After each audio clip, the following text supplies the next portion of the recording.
Film दंगल की कहानी एक हरियाणवी पहलवान की कहानी के साथ साथ एक पिता और दो बेटियों के रिश्ते की कहानी है और किरदार में कई परतें हैं। आमिर खान फिल्म में विमेन रेसलर गीता और बबीता कुमारी फोगाट के पिता रेसलर महावीर फोगाट के किरदार में नजर आए हैं। फिल्म 23 दिसंबर 2016 को सिनेमा घरों में रिलीज हुई थी। महावीर सिंह फोगाट पहले एक पहलवान रहता है, लेकिन अच्छी नौकरी के लिए कुश्ती छोड़ देता है। इस कारण भारत के लिए स्वर्ण पदक जीतने का उसका सपना भी अधूरा रह जाता है। इसके बाद वह सोचता है कि उसका अधूरा सपना उसका बेटा पूरा करेगा, लेकिन उसके घर लगातार 4 बेटियां होने के कारण वह निराश हो जाता है, क्योंकि उसे लगता है कि लड़कियों को कुश्ती नहीं बल्कि घर के कार्यों को सीखना चाहिए। लेकिन उसकी बड़ी बेटियां गीता फोगाट और बबीता फोगाट मिलकर उन पर अपमानजनक टिप्पणी करने वाले लड़कों को पीट कर आ जाते हैं, तो उन्हें भविष्य में पहलवान दिखाई देता है।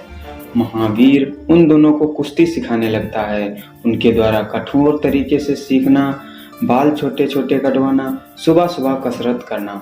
आज से शुरू उन लड़कियों के पिता उनके ऊपर क्रोध आता रहता है, पर जल्द ही उन्हें यह एहसास हो जाता है कि उनके पिता उन्हें केवल गृहिणियों के रूप में जीवन बिताने के लिए नहीं, बल्कि देश के लिए कुछ कर दिखाने के लिए यह सब कर रहे हैं। इसके बाद वो दोनों खुशी से महावीर से कुश्ती के दांव पेच सीखते हैं। महावीर उनको प्रतियोगिताओं में भी ले जाते हैं, जिसमें गीता और बबीता मिलकर कई लड़कों को हरा देते हैं। प्रतियोगिताओं को जीतते हुए गीता को पटियाला में प्रशिक्षण ले जाने का मौका मिलता है, जिसके बाद वह कॉमनवेल्थ खेलों में हिस्सा ले सके। गीता उस स्थान से जाने के बाद अपने दोस्तों के साथ मिलकर अनुशासन की उपेक्षा करने लगती है। वह हर समय टीवी देखती है, सड़क पर मिलने वाली खाने को खाने लगती है और लंबे बाल भी रखती है।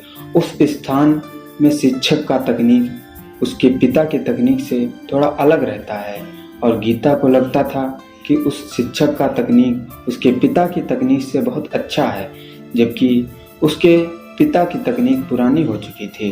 वह घर लौट आती है और उसके पिता के सिखाए तकनीक के स्थान पर संस्थान के सिखाए तकनीक से मुक्केबाजी करती है।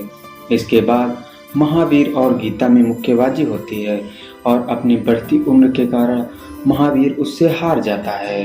बबीता अपनी बहन गीता से कहती है कि वह अभी जिस स्थान पर है वह उसके पिता की तकनीक के कारण है और उसे अपने पिता की तकनीक को नहीं भूलना चाहिए। गीता की तरह बबीता भी उस संस्थान में चले जाती है।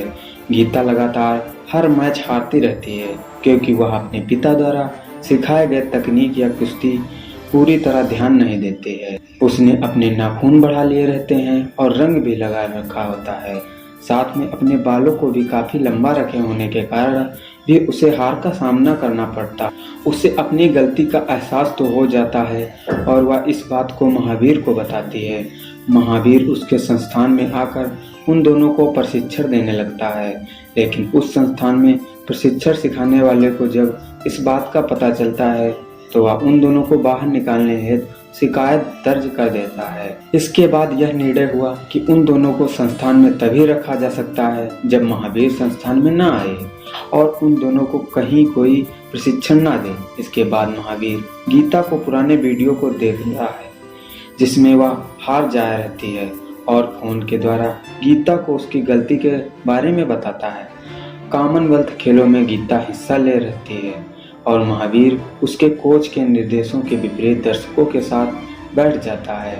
गीता अपने कोच के सिखाए तरीकों से लड़कर अपने पिता के सिखाए तरीकों से लड़ती है। वह हर बार जीत जाती है।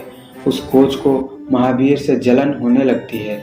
इस कारण वह महावीर को एक कमरे में बंद कर देता है। महावीर के अनुपस्थित में भी गीता स्वर्ण पदक जीत जाती है और भारत की पहली महिला पहलवान बन जाती है जिसने स्वर्ण पदक जीता है। सही समय पर महावीर वहां से निकल आता है और समाचार मीडिया के सामने वह कोच अपना श्रेय नहीं ले पाता है। इसके बाद फिल्म के अंत होने के थोड़ा पहले दिखाया जाता है कि बबीता भी कॉमनवेल्थ खेल 2014 में स्वर्ण पदक जीत जाती है और गीता पहली महिला मुक्केबाज बनती है जो ओलंपिक्स में हिस्सा लेती है। कलाकार के रूप में बात करें कि आमिर खान महावीर सिंह फोगाट का किरदार निभाते हैं और साक्षी तंवर दया कौर का किरदार निभाते हैं। फातिमा सना शेख गीता फोगाट का किरदार निभाते हैं और सान्या मल्होत्रा बबीता कुमारी का किरदार। अन्य कलाकारों के बात करें तो जायरा वसीम, करमवीर चौधरी, सुहानी भटनागर, विक्रम सिंह, अपर शक्ति खुराना और गौतम गुलाटी जैसे कलाकार फिल्म में नजर आए हैं। यह कहानी यहीं पर समाप्त हुई।